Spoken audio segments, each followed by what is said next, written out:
I'm Dale Smith for Loony Politics, and over the past couple of weeks, we've seen a number of conservative premiers go down to the U.S. and go on bended knee and try and kiss the ring with Donald Trump in order to try and avoid the tariffs he's been threatening. A prominent example has also been Doug Ford, who is trying to pitch a Fortress AMCAN plan that would see even deeper integration with things like energy and the manufacturing sectors as his way of trying to, again, forestall tariffs and force this deeper integration.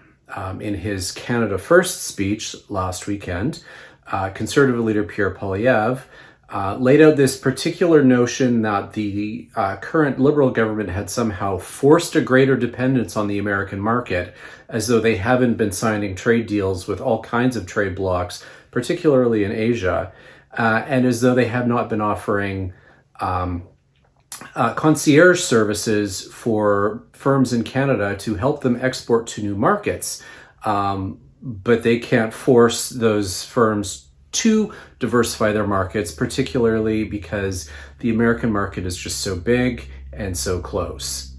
So the thing that was particularly interesting was that as Poilievre was laying out this accusation that the Liberals had forced this dependence, he's also in the very same breath laying out this binary option that going forward we could have a trade war or we could have some kind of even deeper integration with the U.S., similar to, what Doug Ford has been pitching, or Danielle Smith to a certain extent as well.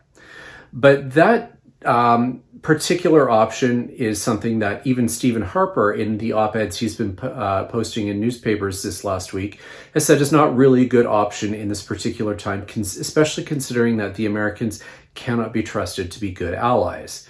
So it raises a question of just what does Poilievre think he's going to accomplish by trying to create even closer ties to a regime that is now full-on autocratic and is essentially in the middle of a soft coup.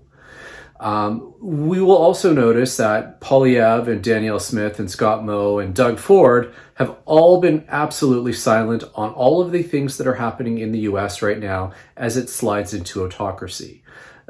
Things like attacking the judiciary, firing pretty much the entire civil service, purging the heads of the military, the attacks on human rights for women and people of color and trans people and the LGBT community, all silent on that.